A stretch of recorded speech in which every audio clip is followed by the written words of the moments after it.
Vladimirski. Ryan Weir is half the man he used to be, thankfully.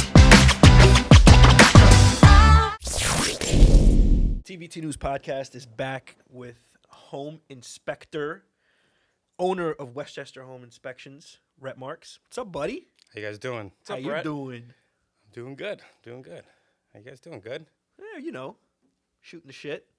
There you go. Chilling. Good. Good. Thanks for being here, man. Appreciate it. All right. First question. We got to ask him. It's got to be asked. Right? He's here. Right? Now I'm getting nervous. What do you think about jorts? No comment. Oh, no. You got to comment. I think that Do you wear jorts? I do not, and I Why think not? that people who wear them shouldn't wear them. Why? Legs shouldn't be shown with jeans. What? Legs shouldn't be shown with jeans. That's the craziest answer I've ever got in my life. You can't show legs with jeans. If you're gonna wear jorts, you got to commit to real shorts. If you're gonna wear jeans, commit to wear real jeans. So who said that jorts aren't real shorts? Where did this come about? I don't know. Everybody says it though. No, not At least in secret they say it. Nope. Not everybody. Well, this is a public forum, and we're going to get to the bottom of this. No? No. I wore jorts just for you today. I saw that. I was like, I hope he's wearing his jorts today. Yeah, buddy. There you go. All right. Just a guy ripped his jeans one day in the past, and then all of a sudden they made it a thing. Yeah. Yeah. That's definitely not what happened. That's exactly what happened. I got to lean with Ryan. I think that's true. Yeah. I think most things that are created that way by mistake. Listen, it's okay to be wrong. Sucks to suck. It's all Did good. you not rip a pair right before listing appointment and then eventually use those into shorts? Back What? Like No. 3-4 years ago? Yeah. The hell Remember are when you talking about? ripped your jeans right before your listing appointment? What are you talking about? When we were at Keller Williams. Never. I don't remember this at all. I ripped my pants? You ripped your pants right before your listing appointment, and Oh, you I ran ripped- to Macy's or whatever and I to get bought- another pair of pants. Yeah. But then you kept the other ones and made them into shorts. No, because where the pants ripped in the crotch. Why would I keep the same pants? Why would I do that? That makes no sense. I was wondering, how did the whole half of his No, leg no, just no. rip off? No, the jeans were a little tight, I'll admit. And I went to go pick something up, and, shit happens. Listen, happens to the best of us. And I didn't go to Macy's. I went to Marshall's. Sorry. Just want to be clear. All right. You're going to make a point. You got to be specific. We get serious now. You got to be factual. It's a long time ago. This guy just had a serious milestone. We got to talk about this. 1,200 home inspections completed. Through almost 5 years. Is that, like, a good number? In the record books of home inspectors, when they go back and they say, in home inspector history, you were the fastest to complete 1,200? Probably not. Probably But not. Okay. it's still, especially in this market, I think that we've been in the last few years, to do, average almost 300 inspections a year. I think that's a lot for one guy. There's companies that have multiple inspectors that are doing a lot more, but, I'm almost at capacity. So as a single home inspector company, you can't really do more than 400 inspections in a year. When you count in. You could do 2 a day. You could do 2 That's a day, over but then $700 a year. you always have to remember there's other factors to it. Picking up radons, scheduling, picking up water tests, doing all that other extra, back of the office stuff on top of that. It's not just inspections, plus writing the reports. I think you're making excuses. You should easily be able to do 2 a day. Well, I'd love to be able to do 2 a day. It was pretty impressive because I did the math on it, and it's just shy of like $1 million. Yeah. It's funny you said that. So you're doing pretty well. I'm doing well, but it's funny you said that because I've never thought about it. And the other day when I was like, I wonder what that is, in numbers as far as how much gross. So I did the math. And I was like, that's pretty impressive. But you have to remember too, at the beginning I was a little cheaper, and as I've gotten more experience, my pricing has gone up. Yeah, you're Plus getting pricey. Yeah, inflation, right? inflation. Everybody has to go up. So I think the goal for 2024 is 2 inspections a day, $1 million. And have someone to pick up radon for you. Yes. Well, if I'm doing 2 Your a day, life I can do change that. if you can get one person to pick up radon for you and pay them, I don't know, $50 a radon. Fair. Yeah, I mean, maybe, yeah. So how many? Let's do the math on this right now. Okay. You're gonna make $1 million next year, and you're gonna fucking thank me. And I'm okay? gonna thank you. How many radons is that? So if we do 2 inspections a day, that's 365. If they buy the radon test, let's just say they all buy the radon test. 700, almost, 730, right? And you pay the guy $50, so you pay him $36,000, and you net $1 million. That's fucking worth it. I think so. Okay. I think that's a good deal. So that's the plan. Because it's only you, do you lose out on a lot of inspections as well? I don't. No, because he picks up the phone at 3 o'clock in the morning. Well, I know that, but then you might already have one booked. So I'm saying, like, if you hired someone else with you at this point, would it help your career? I think not, because I'm different than a lot of other inspectors that I have come into, single home inspectors that I've come into contact with, because a lot of them do like 1 or 2 a day, and that's it, right? I mean, there's days where I've done 5. I left the house at 6:30 in the morning, got home at 9 o'clock at night, just doing inspections all day. And mainly it's because, like, if you guys call me and you say, hey, look, we need to get this inspection done within 24 hours or we're losing the deal, they're going to the next person. I have to get you on the schedule somehow. So it means if we're doing now it's a little later out, so it's harder. It gets darker earlier out, so it's harder. But, during the summertime, I'll do a 7 o'clock inspection if I have to, Where do you go to the bathroom in the meantime when you're doing the 5 straight inspections? You go and, like, peek people's houses if you have to go? Or? Every time I stop for a coffee, which is like 4 times throughout the day. So you chug the coffee and then you empty. And then, and then you go on. You move on with your day. Gotcha. Interesting. I was just curious. Why are you curious about that? It's the details. How come details. you never, if you go to a house, you won't use the bathroom? Everyone's got to use the bathroom every now and then. It's happened once or twice. We gotta cut that out, Nate. Do not cut it out. Just fucking around.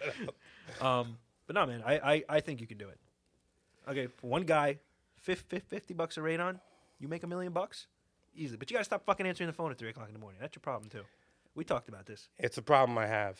I can't not answer the phone, but I'm getting better at it. I'm getting a lot better at it. I'm starting when I get home at 5 o'clock or 6 o'clock or whatever time it is. I put my phone on the counter and I don't touch it unless it rings. But I don't. If it rings, I have to pick it up. But I don't look at it. Wait, I'm not really? checking emails. I'm not, looking at social media at that time. I'm not reading anything. I'm just, it's the nature of the business. You got to answer the phone. Otherwise, they move on to the next person. The crazy thing is I've lost an inspection by calling someone back 30 seconds later. And I'm just wondering, who is going to pay $600-700 in a 30-second phone call? And I guess they're just going with the first guy available. Dude, you've seen it. There are some fucking shit inspectors out there. The guys come in, they're out in like 20 minutes. Yeah. They just look at whatever. It's true. I think you have a responsibility to give, when they're paying you, the customer, to give them an experience. So 20 minutes is not an experience. Even if I'm doing like an 800 square foot, co-op, right? Where I could realistically probably be out in 20 minutes and check everything I need to check, because there's not that much to look at. You're not looking at heating and cooling systems and roofs and stuff like that. If they're paying me whatever they're paying me for that, I'll go check things over. I'll do a second check on things that I might not have that ability to do on a real inspection. Or I'll say, hey, let's go, what projects do you want to do in the house? Let's go over that. Because you're paying me money, so it can't just be, I'm in and out in 5 seconds and that's it. That's how I look at it. Do you like when people follow you around and ask questions as you're doing it? I love that. You love that? He does. I love He that. actually I feel said like that at the as the inspection realtor, last I week. feel like it slows things down. Do you? Yeah, I feel like you do your thing, finish the inspection, we'll talk after. Well, truthfully, I can get in and Only out. truthfully. Only truthfully. I can get out in a normal inspection, a normal size home, 2 hours. So I think 2 hours. I've seen you do an 8,000 square foot house in about 2.5 hours. Well, the client's not really following me around. Thank God. I also hire help for that, right? I'm not looking at the HVAC equipment. Right. I had my own guy come, paid him out of my pocket. You go look at the ACs. I had my well guy. So it takes a lot of things, out of what I normally have to look at. But with those types of homes, everything is in mostly good condition because the sellers are, they have the resources, the financial resources to take care of everything. So it's a lot easier than if I'm doing, a $300,000 home in, Mount Vernon that has like 50 issues, 60 issues that I have to go and dissect and see what's going on with those issues. It makes it a lot more difficult. What's the worst home you've ever seen? You've seen some stuff. So Go ahead. Give us This- the craziest fucking story you've ever had at an inspection. all right, so I did a home in Mount Vernon, speaking of Mount Vernon, where this guy lived there. It's a really sad story when you see stuff like this, unfortunately. But this guy lived there for 50 years. He bought the home with everything he had. thinking that he was just going to be able to fix it up. It was a fixer-upper 50 years ago. He was going to do a little at a time, right? And this guy, he had a lot of bad things happen throughout this last 50 years that have prevented it from being able to do that. And I was talking to him. He was the seller. After the inspection, asking him just questions, and he was just like, he meant to fix everything up. It got away from him. They started piling up. He wasn't able to do it. But I went up into the top floor, and it's where his sons sleep, okay? And in one of the bedrooms, the roof was right above it, a big hole, probably like this big, in the roof. In the roof? They had a bucket underneath. Like the bucket that you'll put clothes in and bring it to storage? Like Sure. the big ones, the Yeah, bins. The bins? So he had one of those with a sump pump in it. Wait, the sump pump was in the bin? Sump pump was in the bin. Bin was under the hole. But the sump pump wasn't active, obviously. No, it was. How? And when water rains through the hole, it pumps water out of the hole. That's In the talent, roof. actually. I don't know how he did that, but that's I was Good talent. impressed, but at the same time, I was just like, what the hell holy is going shit. on here? Yeah, I couldn't believe it. And the crazy thing is, this is like the sad part. When you live like that, I think you just get so used to living like that where you're not even shocked by it. But the son was like reading his phone, sitting on his bed while it's occurring. It's raining, Yeah, water coming in, and he like it's no big deal. Like it's just normal. that's And crazy. It is crazy. It actually made you. What the even crazier part is that I did that home in the morning, and then I went and did a 5,000 square foot, $5 million home later that afternoon, and you got to see the two different sides of how people live, from like the most extreme in both directions. Yeah. And in that one day, I'll never forget it because it just made you think, wow. Humbling, isn't it? It's very humbling. A lot of things go wrong. This guy was doing everything the right way, trying to provide a house for his family. He was going to go and fix it up. Things just started piling up, got away from him, lost a job, whatever happened, a couple missteps. There he is.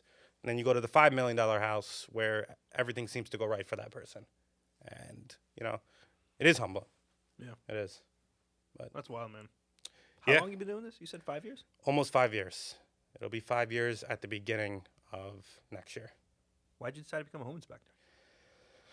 Really You interesting. got a face for TVs. That's what I'm asking. Well, thank you. But really interesting. When I actually originally went to culinary school. That's what I was going to do. It's not the answer I expected.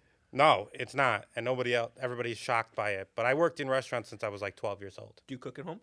I cook at home, Do yeah. you cook well at home? I think I do. Okay. My We're girlfriend, gonna have to verify this. it's hit or miss, I guess. But We don't all just put tater tots in the Shut oven up. and click a button.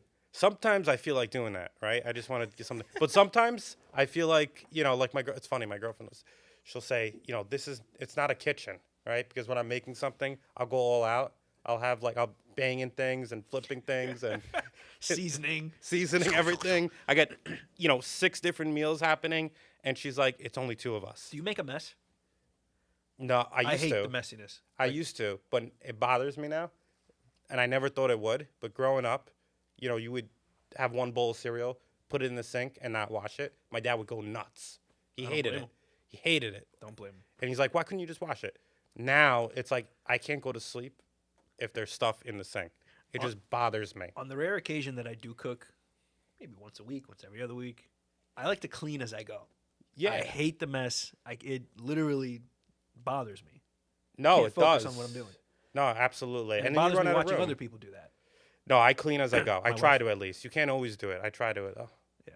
It becomes a little difficult. So I'm sometimes. sorry, you went to culinary school. Yeah, so I went to culinary school, did that for a little bit, left the culinary industry, worked in real estate. I sold real estate for about 4 years. Didn't know that either. Yep, I sold real estate for 4 years. I wasn't really getting out of it what I wanted to get out of it, so I had to go on to the next thing. And this is where my girlfriend's awesome because I was like, all right, I'm going to do this. She's like, no, you're not going to be good at that. I'm going to do this. No, you're not going to be good at that. I said, how about home inspection? She goes, I think you'll be great at that. And it worked out. So she's been with you throughout this journey. From the end of real estate Okay. throughout the journey, yeah. Got it. Yeah. So she just straight, it's important to have that structure at home, I think. Oh, absolutely. Where they know how you tick, right? Mm-hmm. So they'll say, and they're honest with you. Because most people are going to lie to you all day long, right? So you need someone at home that's going to tell you the brutal truth. You know, she flat out told me, "Don't do that. You'll suck at that." And I was just like, "All right." And then I said, "What about this?" She goes, "You'll be good at it." But it was right. She was 100% correct because she knows how I tick. And as a guy, our egos, we think we could just do anything, right? And we'll be good at it for the most part. So, Right. you know, it's important to have that person at home to say, "No, you're not going to." And it took you 4 years to listen to her in real estate. It takes me a lot longer to listen on most things, but And you started from the bottom, right? Didn't you say you were doing construction at the beginning? I started, yeah. So, you know, this goes way back to my first job, 12 years old, a local restaurant. My family knew the owners. I wanted to work. And And I'm sorry, local where? Shrub Oak, Shrub which Oak? Okay, is, cool. you know, kind of in Yorktown Heights, Yep. I guess, right? So, they, you know, they went to the owners. They were like, "Hey, he wants to work." They were like, "He's too young." They let me come in 1 day a week for like 2 hours. Just bust table, just grab things, bring it back. And I did that. I worked there till I was like, I don't know, 17, 18 years old. Eventually becoming a server and stuff like that. But that taught me so much. And when I was going to, you know, home inspections, I wanted to take that same principles because by the time I got to culinary school, I knew a lot about the restaurant business just from being in it for so many years. So I was like, you know what? If I'm going to do this and I'm going to be good at it, I need to know exactly how a home is built from the ground up. So I went and I was like, you know what? I found a builder. I was a day laborer, you know, just building everything from the ground up, from pouring foundations to flooring to framing of the house, plumbing, you know, roofing, all that stuff. Because I don't know, like, how can you go into something and not know, you know, what you're inspecting, not knowing how Right. it's built? Yeah. That was That's my fair. frame of thought. Yeah. Can you go back a second? Was culinary school like beat Bobby Flay like all day long? Is that what it's like? No, you know, it was run in a way. It's weird because it was run in a way like a real kitchen during class, but at the same time, you know, they would say like, all right, you're supposed to read at home your books on how to make certain things and do certain things. Then you go into class, and it Did was you like, read? all right, make this. Did you read the pages? No, but no, Love that. but well, I mean, I skimmed through it. Sure. All right, I skimmed through it. We all skim. And it was Rowan's a usually big skimmer. Big skimmer. I Love it. skimmed through it usually like the night before class. Perfect. Right, went You through get it. all the information you need right then and there. Exactly. So you go there, and then it's like, all right, make this, and then they'll come, but the instructors walking by, you know, trying what you're making and looking at your techniques and say, no, you got to do it differently. They also did like, you know, at the beginning of the class, they'd say, all right, we're gonna make one. I'm gonna make one. You see how I make it, then you go do it, type of thing. And it's different culinary, you know, basic principles and stuff like that. And you passed. You graduated. I graduated. I passed. Wow. You know, it was Maybe a you'll really open cool up your experience. next restaurant next.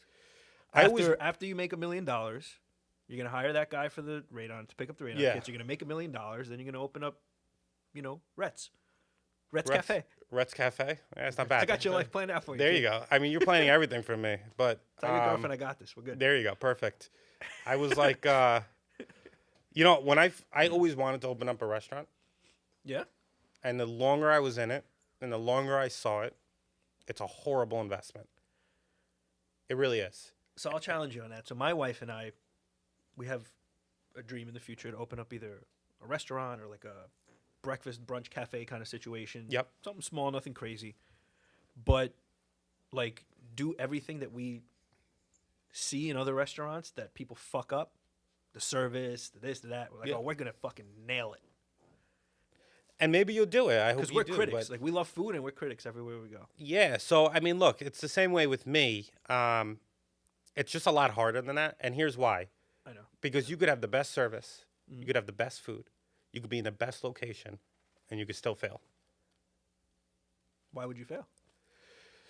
Something goes wrong, you're not, you know, whatever. There's some aspect, maybe you're bad at business. There's some aspect of it where it's like, and then I've seen restaurants who are in the worst location. You can't find it. And best restaurants. And they're the busiest restaurants. That's because they post consistently reels on social media. Maybe. That's why. Maybe it is. I just think that there are so many factors in the restaurant business that you can't even think of all of them. Your restaurant has to be a culture. Okay. Yeah. There has to be a culture. Yeah. You know, and a following. And if you don't make it, It has to be like marketable. that, marketable, 100%. Yeah, 100%. I agree with that. It's just very difficult. I always wanted to do it. I would only do it if I had the money to fail. Next year you'll have it. Yeah, no exactly. problem. 2 a day. Next year 2 you'll have it. inspections a day, I'll Absolutely. have it. Yeah. We're gonna, you know what? We're gonna start January 1. Okay, is when this is gonna start, and at the end of every month, we're gonna check in with you to see how you're trending. No Perfect. pressure, No pressure. and we'll do this on social media Live. live. There you go. Live. This is great, Maybe we're starting something new here. Maybe you do this with other businesses too. dude. Absolutely. There you go. I can be like, what's that show when the guy comes in? Bar Rescue. Just boom, come in. Psh, John Taffer. John Taffer. You suck. That's funny. So all jokes aside, though, I'm sure you get this a lot, and you've heard this a lot. Like some people, realtors, buyers, sellers, whatever, think home inspections are a waste of time, waste of money. That home inspectors really don't look, you know, behind the walls. What do you say to those people? Well, we don't look behind the walls. So I think first off, you know, people are just misinformed of what the inspection process is about. I mean, if you wanted us to look behind walls and do that type of inspection, it would be like $3,000 or $4,000, you know, not $700 or $800 for an inspection. It's, you know, a non-invasive evaluation of the home. We have to remember that this is somebody else's home during the time that you're buying it.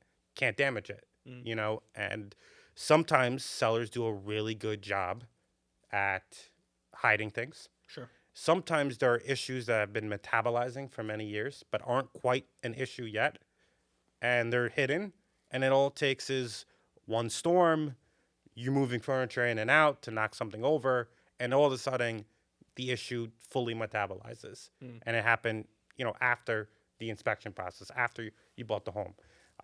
But I do think I found a lot of big issues, expensive issues, issues that are tens of thousands, in a couple scenarios, hundreds of thousands of dollars for one specific issue, where I don't think you should miss a home inspection. You know, even on a co-op, I see people, you know, they say, we're not going to do an inspection, right? And, you know, a lot less can go wrong in a co-op. Very minimal can go wrong in a co-op. But, you know, in co-ops, you have a lot of older wiring, right? It's older buildings. Sometimes you have electric panels that insurance companies won't cover if you have those panels, specific brands. Leaks. Sometimes the building is poorly run. It's falling apart, right? And we're not going on the inside so much of the structure of the building, like the utility room. We're not going on the roof on some of these bigger buildings. But sometimes you can see walking around, like, you know, the bricks are falling off the building. Like, maybe that's not something the buyer wants to get involved with. So I think an inspection is always a good idea. The other thing is most of my buyers are first-time home buyers, right? So you're buying the most expensive thing you'll probably ever buy in your life, especially with what interest rates are. And probably, if I would imagine, people are going into these purchases maxed out on their, you know, monthly payments. They can't go up higher than what they're going. So if one thing goes wrong, you know, a lot of people won't have a way to pay for that one thing. So I think it's really important to have a home inspection. In the scheme of things, we're very inexpensive compared to the price of the home and the potential fixing of what you'll have to take care of. Correct. I think that, you know, you have to pick the right realtor who's going to pick the right people for you. I know or go that. out and find your own people. I think going with the realtors people is, you know, they're vetted already, right? Like, if you guys are going to use me, you've already vetted me. You know, this is how I work. This is what I'm going to do. Ultimately, it's your reputation on the line as well. So you're going to do a good job. There's obviously people that don't, but I think home inspection is important. I'm not just saying that because, you know, this is how I make my money. I really think that it's an important step in buying a home. And you're not an alarmist, right? I think there's probably a lot of friction, right, between realtors and home inspectors as a whole sometimes, right? Where, you know, I've had a listing agent walk in on a home inspection. It wasn't you. Early on in my career, listing agent walked up right to the home inspector and said, "Hey, let's not fuck this deal up, huh?" Right there and say hello. I'm like, whoa. Well, that's weird. That is weird. That's Right? a transactional person. They don't care about the relationship. They don't care about whose lives get ruined in the process. Absolutely. We're just going to make $1 and Absolutely. move on to the next Yep. thing. Yep. But I would say this. I would say that 90% of real estate agents that I've come across are ethical. All right? Maybe High number. 8% toe the line. Yeah. Right? They're not unethical, but they still like trying to push things forward, right? A little bit. In a way that maybe gets a little gray. Sure. 1 or 2% of the agents are completely unethical. It's a very small percentage, right? So, that's my experience. You guys obviously come across a lot more real estate agents because you do business with real estate agents more so than I would. Yeah. But that's my experience. So what I've had people say, to specific agents like, oh, you work with that agent? This agent is unethical, does this and does that. That was never my experience with them. People talk shit. People What are you do. gonna There's do? a lot of What are professional you gonna do? jealousy, and Right. in an industry that's so competitive like this. But even going back to like home inspectors, like when you, as a home inspector, your job is obviously to inspect the home. Yep. Find if there are any deficiencies, Right. so to speak, or potential deficiencies in the future, something that's trending toward being a deficiency, and you have to provide information. But what I like about you is that, you're not an alarmist. You don't, for example, I don't know if it was you I was telling the story to the other day. There was a home inspector that I used to work with. Not going to mention his name. It's not important. Tell me after. Yes. He was inspecting a house in Bedford. This was my listing, right? The sellers wanted me there at the home inspection, so like, fuck it, I got to be there. It was a $1.4 million, $1.5 million house. And in the back, there was a patio, grass, and maybe half a football field away, there was a hill. Going up, trees, Bedford's very woody. Mm-hmm. And instead of saying, hey, just keep an eye on that hill over there. When it rains, water might come down at some point.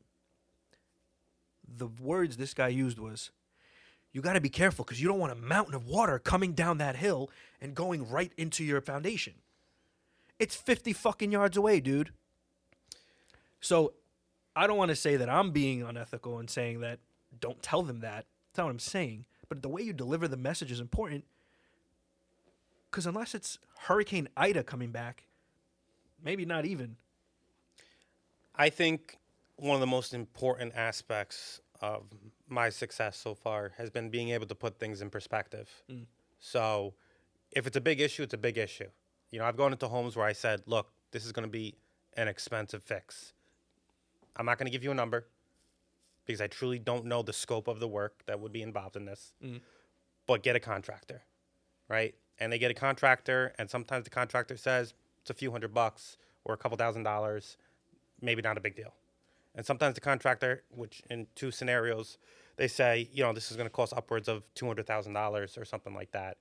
And, then that does 2 things. Number one, they got a quote, an actual quote from somebody that would potentially be doing the work. Right. So they know the cost of labor, the cost of material, the scope of the project, what can go wrong with the project that would add to that cost, things of that nature. But the other thing is, I didn't tell the buyer, I didn't take a side in whether the buyer should or shouldn't buy the home. Because that's not my job either, right? I shouldn't be telling buyers, buy this home, don't buy this home. I'm here to present the facts of the home. And I've been there a million times when a buyer looks at you and goes, would you buy this home? And I hate I that love question. That's the best. It's the best section. You're just sitting there. And then Rhett starts shimmying. Yeah. Well- I'll be right back. No, I get that question a lot. What I tell them is, look, it's not about whether I would or not buy the home.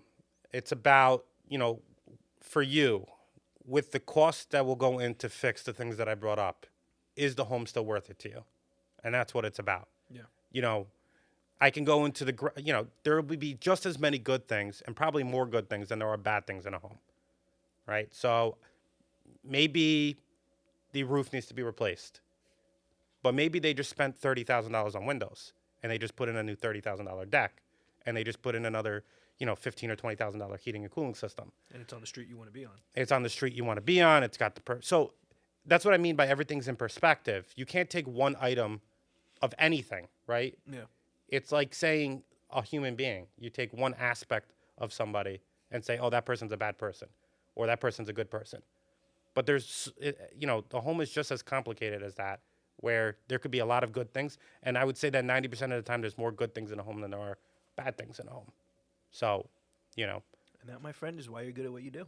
Yeah, and I think also you just like when you go into inspection, you actually take your time to explain things. So like you're not immediately making them panic or freak out. Like you'll actually sit there, take your time to explain it, and then at the end of the day, it's like, all right, if it's not something you don't know the numbers about quotes and stuff like that, you refer them to someone that can come take a look at it, and it's something that might not be immediate, but they know what is going on with the house and they don't panic from the deal. I think that brings me to a good point, is that more people are afraid of what they don't know than what they know. So if they know about an issue, if they understand what it's going to cost, if they understand how long they have to fix it, if they understand what can possibly go wrong, a lot of times they'd be less afraid of that issue than if we don't know how bad it is, we don't know what it's going to cost, it could break any day now. That unknown causes a lot of uneasiness. So many things go wrong that they don't know about. But when you have all the facts, I've had people buy a home with big issues because they understood that they had some time to fix it. They understood the scope of it. They understood the cost of it. And they were okay with it. They were on board. They wanted a home. They liked the home. They liked the area. It's a small factor in the bigger picture. And then I've had people not buy the home because of it. But as long as you know the facts, you're able to make an adequate decision. And that, my friend, is why you're good at what you do, man. We appreciate it. You really do help all of our clients out. You're going to have great successes, man. $1 million next year. 2,400. No, wait. How many inspections did we say you were going to do? 7. No. 2,400. Yeah, that'd be great. 730 inspections. 700. 2,400 would be great. I can't do that myself, though. No. That'd be difficult. No, but you can do it. You don't have kids yet, right? No kids. No kids you know of? Nope. All right, good. That I know of. Hopefully not. No kids that you know of. We're going to close it out with the final question. Okay, we could sit here and talk about a million other things, by the way. Yeah. But we're on a time crunch. If you can go back to a younger Rhett, whether he was in culinary school, whether he was 12 years old doing construction, whatever, if you can go back to a younger Rhett at any point in time and give him one piece of advice, what would you tell him? Don't take things so seriously. Things are going to happen no matter what. So go with the flow with life. If it's not going to matter in 6 weeks, in a year, don't take it so seriously. Brush it off. Move on. There's a lot of life, So, and life's too short at the same time. You never know when something could happen. But you have so much time to make up for anything bad that occurs. I like that. Very well said by Rhett Marks. Very clean. Very clean. Very clean. Do you see the vest? We got to get one of those. I got it ready. You just the got to branded vest. Yeah, I know. Put a brand on it. He doesn't wear TVT stuff anymore, I noticed. I think he's going to leave the Are you team. phasing out? Yeah, I think he's No. phasing himself out. Is that what's going He on? just buys all these like extra large things. At least wear the colors. Throw Yeah. some red in there. Unbelievable. Just want to change it up a little bit. Black. Anyway, this is the TVT News Podcast. Thanks, man. Absolutely. That was good, dude. Good. Crushed Good it. job, buddy. Awesome.